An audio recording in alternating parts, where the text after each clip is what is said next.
Good day. For those of you who do not know me, my name is Douglas Harder, and in this topic we're going to look at the properties of vector spaces and introduce the vector space axioms. So in this topic we will define vector spaces, we will look at some of the properties of vector spaces, list the vector space axioms, and see how other properties can be deduced from these axioms. Now, for each positive integer n, we are going to define the set of all n-dimensional real vectors together with the operations of scalar multiplication and vector addition as we have defined them. We will define this as a real vector space. Similarly, we will define all n-dimensional complex vectors together with the operations of scalar multiplication by complex numbers together with vector addition as we have defined it as a complex vector space. For example, we may refer to the vector space of all three-dimensional real vectors. This includes the operations of scalar multiplication and vector addition for three-dimensional vectors as we have defined them, and those are assumed to be the ones we will always be using. Now, just a little bit of terminology. Let us assume we have a vector space f to the n. Recall that capital F can be either the reals or the complexes. It can be or any other field.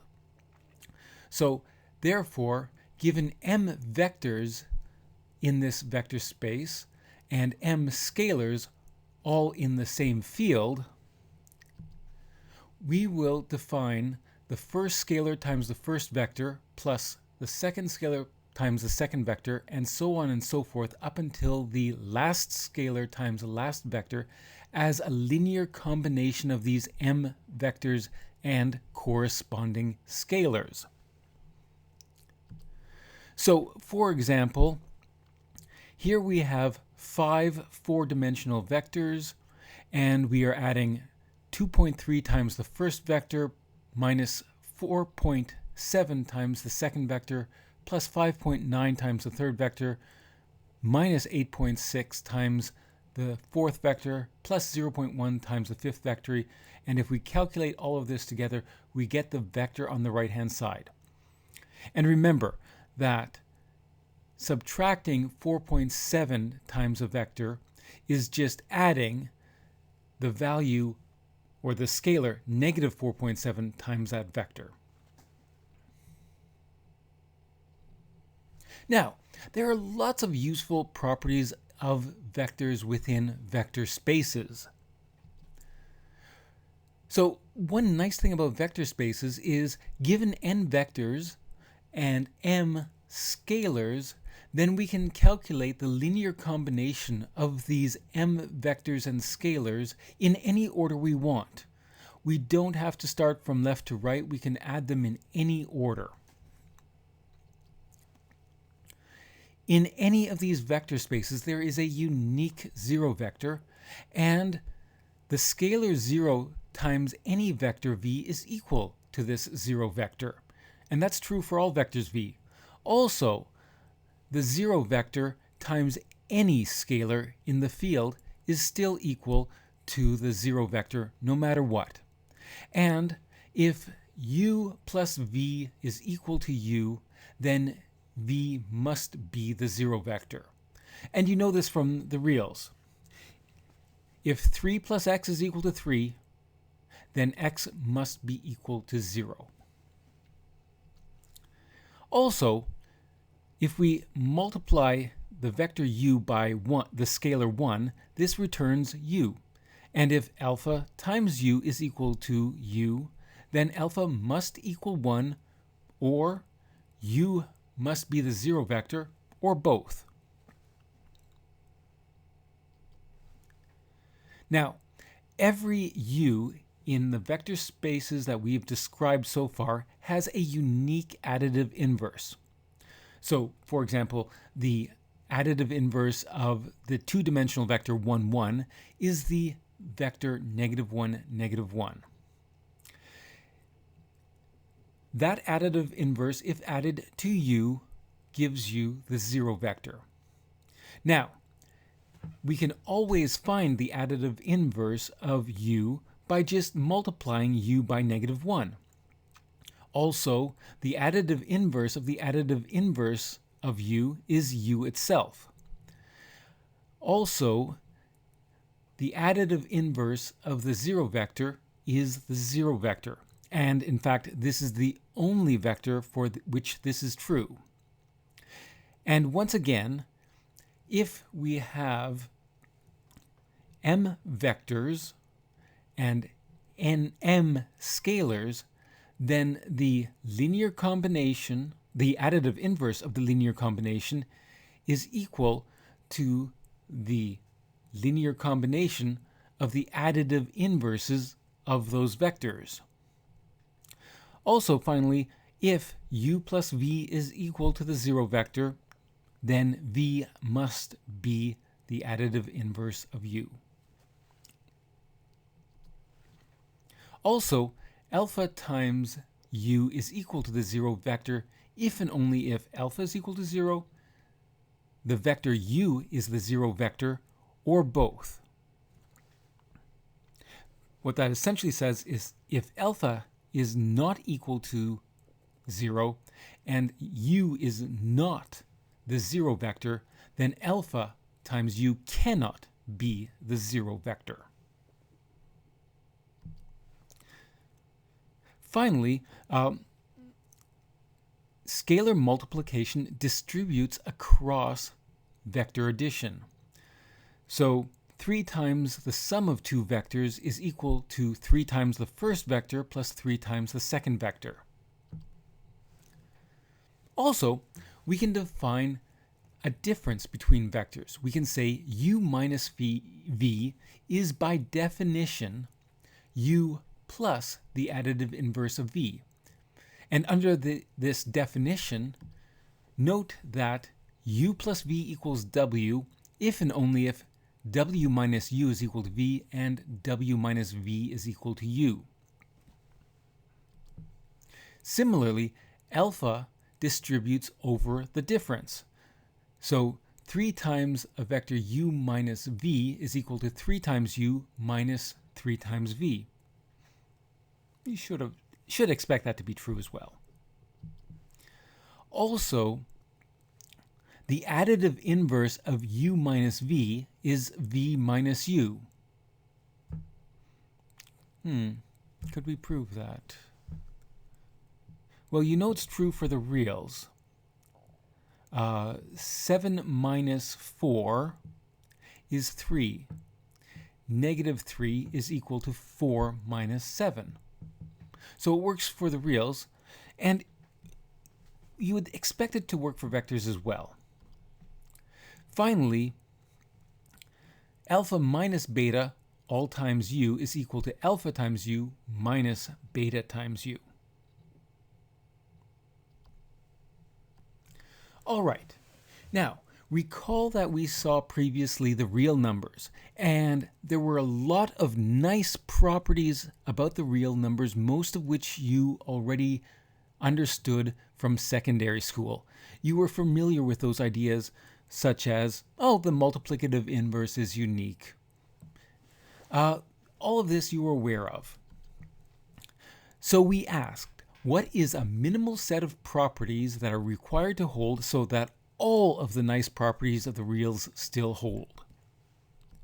Well, we saw that there were 8 field axioms.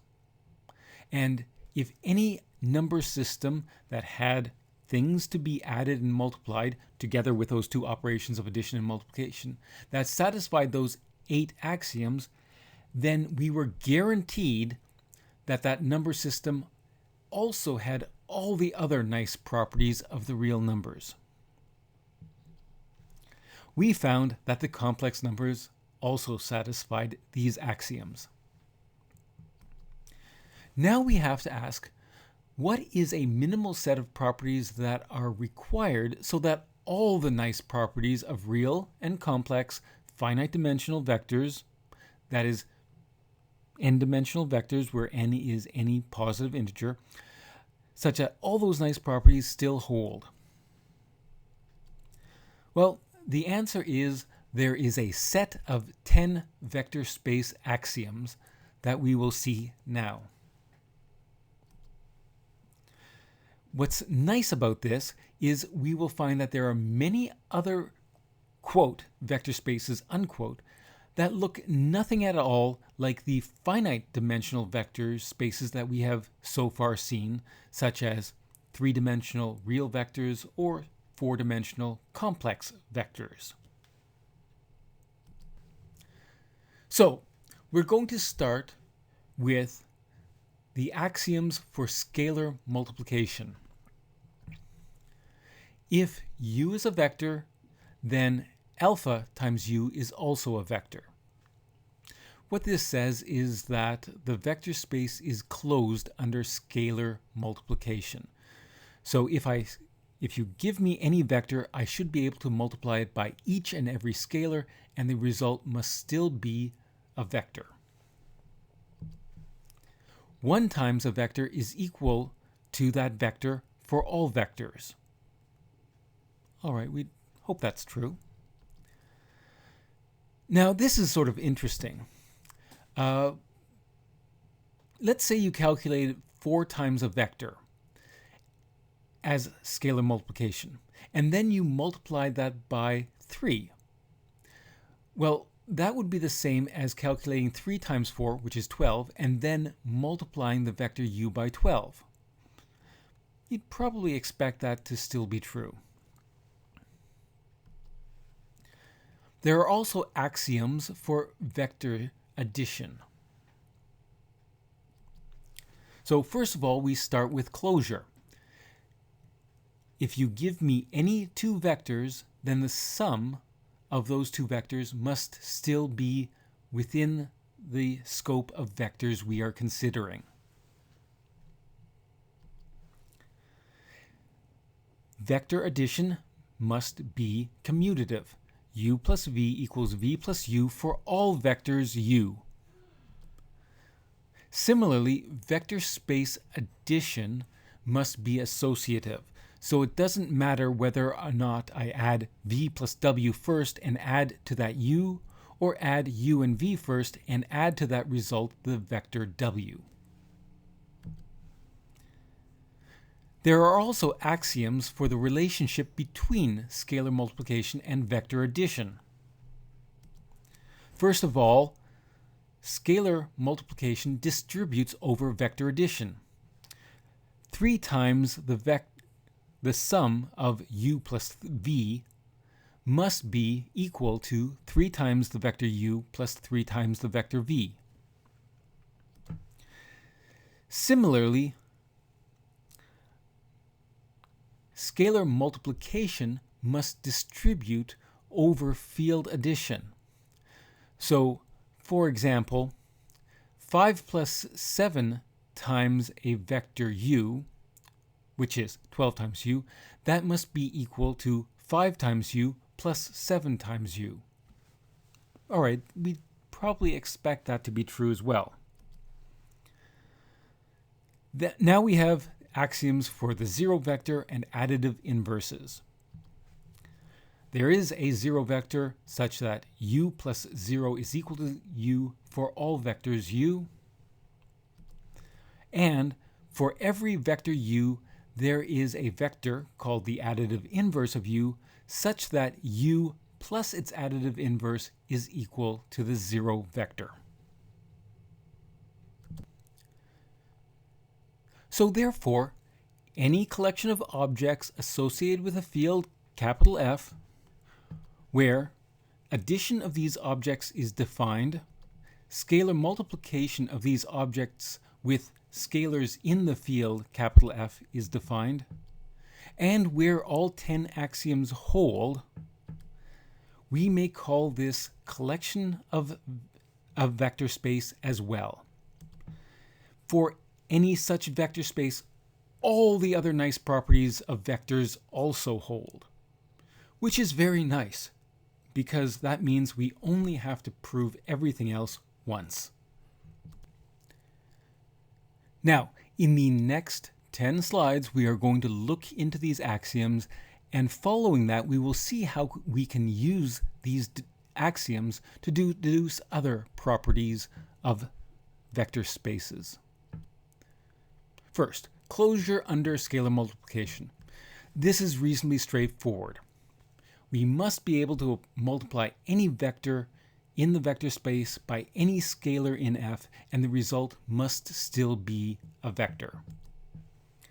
So let's consider a subset of two-dimensional vectors.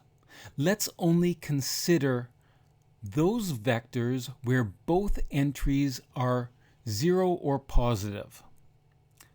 However, this set of vectors, together with vector addition and multiplication, scalar multiplication, cannot be considered a vector space because the vector 1, 1 has both entries positive. -1 is a real scalar, but -1 times the vector 1, 1 is -1, -1. And that is not within the set of vectors we're considering. So therefore, if we restrict ourselves only to those vectors in the first quadrant, including the boundary, then that set of vectors does not define a vector space. We must consider all two-dimensional vectors, or perhaps some other subset of two-dimensional vectors, but we'll get to that later. A vector is unchanged if multiplied by 1. So once again, this is true for real and complex vectors. 1 times any vector will give you that vector back. For this property not to hold, we would need a very different definition of scalar multiplication. So suppose we were not exactly really thinking things through, and we defined scalar multiplication as follows. Alpha times the vector u1, u2 is by definition 2 times alpha times u1 and 2 times alpha times u2. Well, in this case, notice that under this awkward definition, 1 times the vector 1, 1 is actually now equal to the vector 2, 2, and that has not left the vector 1, 1 unchanged. So we may be able to find a different definition of scalar multiplication, but it's not going to be this one.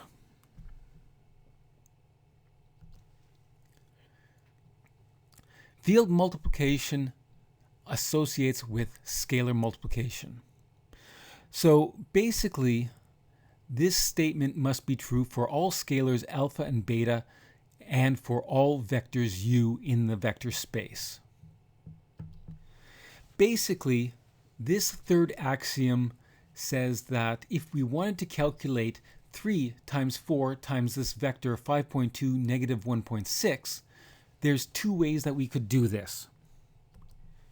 We could first multiply the vector 5.2, -1.6 by 4, which gives us the vector 20.8, -6.4, and then we could multiply that vector by 3, which gives us the resulting vector at the right-hand side. Alternatively, we could instead calculate 3 times 4, which is 12, and then multiply the vector 5.2, -1.6 by 12. Well, multiplying each entry of that vector by 12 gives us the exact same vector we saw above. Now, the next axiom says that vector addition is closed. Essentially, if you take two things that you are calling vectors and you add them together, you will get a vector back. And if we add two-dimensional vectors together, we do get a two-dimensional vector back. However, let's now restrict ourselves to only those vectors of the form u1, 0 or 0, u2. Essentially, we are only considering those vectors that appear either on the x or y axes in R2. Now, interestingly enough, this is a set of vectors that is closed under scalar multiplication. If you take any vector on either of the two axes and multiply it by a scalar, it stays on that axis. That's nice. So this collection of vectors is closed under scalar multiplication. However, it is not closed under vector addition. So the vectors 1, 0 and 0, 1 are both on axes, but when I add them together, I get something that is not on an axis. So therefore, once again, I cannot consider only those vectors on the axes and consider them to be a vector space. Vector addition is commutative. Well, all the entries of the vector are a field, and in a field, addition is commutative, so you sort of expect vector addition to be commutative. So, for example, if I have these two vectors, 3.2 and negative 1.5, and I add to that 4.7, 8.9, I get the vector on the right-hand side. And guess what? If I add the vectors in the opposite order, I get the exact same value. So yes, we expect vector addition to be commutative. Similarly, vector addition is associative because the underlying field that makes up the entries of the vectors is also associative. So once again, it doesn't matter how I add these three vectors, I'm going to get the exact same result when I add them. Scalar multiplication distributes over vector addition. So this says that alpha times the sum of two vectors is equal to the sum of alpha times the first vector plus alpha times the second vector. This basically says that if you wanted to calculate 8 times the sum of these two vectors, you have two choices. First, you can add the two vectors together. So here, adding those two vectors together gives you the vector 0.3, 2.1, and then we can multiply that vector by 8, giving us the vector 2.4, 16.8. Or, alternatively, you could calculate 8 times the first vector and 8 times the second vector, and then add those two vectors together to get exactly the same result. The eighth axiom says that if I have two scalars, alpha plus beta, and add them together and then multiply them by u, that's the same as adding together alpha times u plus beta times u. This says that scalar multiplication distributes over the addition within the field. Notice that alpha and beta are in the field F, and so we are distributing the scalar multiplication over that field addition. Once again, this essentially says that if you want to calculate 3 plus 4 times this vector here, then you have two choices. You can either calculate the sum first, 3 plus 4 is 7, and then multiply each of the entries in the vector by 7, giving us the vector on the right-hand side. Or alternatively, we can distribute over the addition to get 3 times that vector plus 4 times that vector, calculate 3 times the vector, calculate 4 times the vector, and then add those two vectors together. In both cases, you'll get exactly the same result. The ninth axiom requires that there is a zero vector. All right, we've already discussed the zero vector, so that's fine. Yes, the zero vector plus any vector should leave that vector unchanged for every vector within the vector space.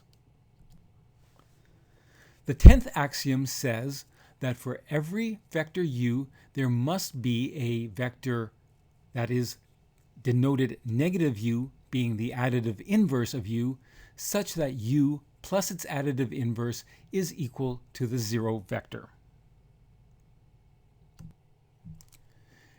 Now, at the start of this talk, I described a number of other properties of vector spaces, and now we're going to show that at least some of these can be deduced simply by using these 10 axioms. So, for example, the 0 vector is unique. We said a 0 vector existed, but we didn't say it was unique. So let's see if we can use the other axioms to show that the 0 vector is unique. Well, suppose that there are two vectors, 0 and z, both of which have the property that is described. 0 plus u is equal to u, and z plus u is equal to u for all vectors u. Well, if 0 plus z is equal to z, and z plus 0 is equal to 0, after all, I just substituted u for z and u for 0 in the two equalities above. But 0 plus z is equal to z plus 0 because addition is commutative. Therefore, z is equal to 0 plus z, which is equal to z plus 0, which is equal to 0. But equality is transitive, therefore z is equal to 0. Thus, there must be only a single unique theorem. 0 times any vector is equal to the 0 vectors for all vectors u. Proof. Well, let's let u be any vector in the vector space. Therefore, u is equal to 1 times u from the corresponding axiom. But wait a second, 1 is equal to 1 plus 0 in the field. So I'll substitute that in. So therefore, 1 times u is equal to 1 plus 0 all times u. But wait a second, scalar multiplication distributes over field addition. So therefore, 1 times u plus 0 times u, this must equal 1 times u plus 0 times u. But wait a second, 1 times u is equal to u. So we have that u is equal to u plus 0 times u. But wait a second. If u is equal to u plus 0 times u, then 0 times u is a 0 vector. But wait a second. In the previous theorem, we saw that the 0 vector is unique.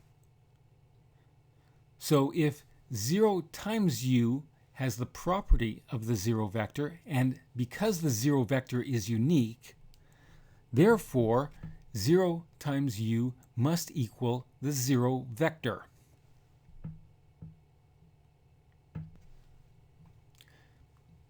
Similarly, given a vector u, the additive inverse of u is unique. Again, if we go back to the axioms, the axiom did not state that the additive inverse is unique. It just said that there had to be one. Now we're going to show that there is at most one. So let u be any vector and let negative u be an additive inverse, which must exist according to the axiom. Suppose that there is a second v such that u plus v is also equal to the 0 vector. That is, assume that there is a second vector that plays the part of being an additive inverse of u. Well, therefore, v is equal to v plus 0 because I can add the 0 vector onto any vector and it leaves it unchanged. But wait a second, 0 itself is equal to u plus its additive inverse negative u. All right, that's fine. But wait a second, by associativity, I can change my sum to add the first two vectors instead of the second two vectors first. All right, so I'll do that. Now, wait a second. We're going to use commutativity. V plus u is equal to u plus v. But wait a second. U plus v, didn't we assume that u plus v is equal to 0 because we assumed v also had the properties of an additive inverse? All right. So therefore, u plus v is equal to the 0 vector, so we're left with 0 plus the plus minus u. But any vector plus 0 is that vector itself. And oh, wait a second, recall that equality is transitive, so if v equals that first expression, which equals the second expression, which equals the third, which equals the fourth, which equals the fifth, which equals the last, therefore v must also equal that last expression, which is minus u. Therefore, v is equal to minus u, and therefore the additive inverse must be unique. Now here's another theorem. We can always find the additive inverse of u by simply multiplying u by -1. Guaranteed, no matter what. Well, proof. Let u be any vector. Therefore, the 0 vector is equal to 0 times that vector u. But wait a second, 0 is equal to 1 plus minus 1, or its additive inverse in the field. So therefore, the 0 vector is equal to 1 plus minus 1 all times the vector u. But wait a second, scalar multiplication distributes over scalar or field addition. All right, so therefore, that expression is equal to 1 times u plus -1 times u. But wait a second, 1 times u is equal to u. Okay, and what this says is that 0 is equal to u plus -1 times u. So therefore, -1 times u is playing the part of the additive inverse. However, from the previous theorem, we saw that the additive inverse is unique, and therefore -1 times u must be the additive inverse, the unique additive inverse of u. So here's another theorem. Alpha times the 0 vector is equal to the 0 vector for all scalars alpha. Now, once again, if you're dealing with finite dimensional vectors, this is obvious because the 0 vector is all zeros. So if you multiply it by 5.7, every entry, each of which is 0, is being multiplied by 5.7, which is still 0. However, now we're going to deduce this from the axioms. So proof. Let alpha be any scalar in our field, and now just choose any random arbitrary vector. So therefore, alpha times the 0 vector is equal to alpha times 0 times u. Because after all, if I take any vector in the vector space and multiply it by 0, I get the 0 vector. But wait a second. Alpha times the product 0 times u is equal to alpha times 0 all times the vector u. Okay, so alpha times 0, but wait a second. Alpha and 0 are in the field, and in a field we already know that alpha times 0 is equal to 0. So this is equal to 0 times u, which is equal to the 0 vector. But again, remember that equality is transitive, and therefore alpha times 0 is equal to the 0 vector. Technically, that's alpha times the 0 vector is the 0 vector. Now here's an interesting one, a little bit more thought-provoking. Alpha times any vector is equal to 0 if and only if either alpha is equal to 0 as a scalar, u is equal to the 0 vector, or both. Proof. Well, if alpha is equal to 0 or the vector u is equal to the 0 vector, then alpha times u is equal to the 0 vector from the previous theorems we can have already seen. What we have to do now is show that alpha times u is not equal to the 0 vector if alpha is not equal to 0 and u is not equal to the 0 vector. Well, how are we going to show this? Well, we're going to assume the opposite. We're going to assume that the theorem is false in this case. So we will assume that alpha is non-zero, u is not the 0 vector, but nevertheless alpha times u is indeed equal to the 0 vector. All right. Now, if we think about it, alpha is not equal to 0 in a field. If that's true, alpha has a multiplicative inverse, and we don't know what it is, but we know it exists because alpha is in a field. But the alpha inverse times the 0 vector is the 0 vector.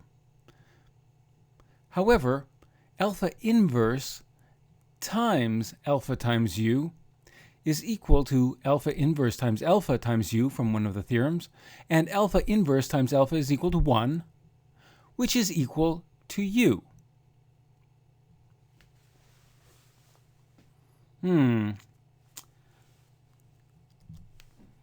By transitivity, this suggests that the 0 vector is equal to u.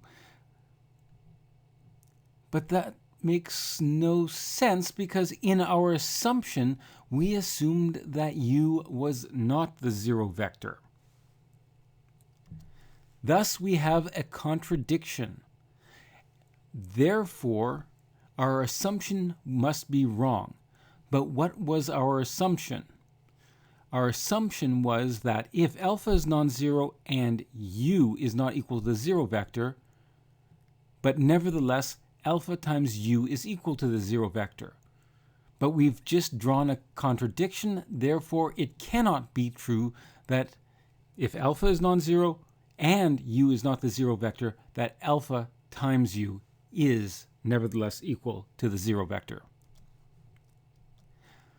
Therefore, alpha times u is never equal to the 0 vector if neither alpha is 0 and u is not the 0 vector.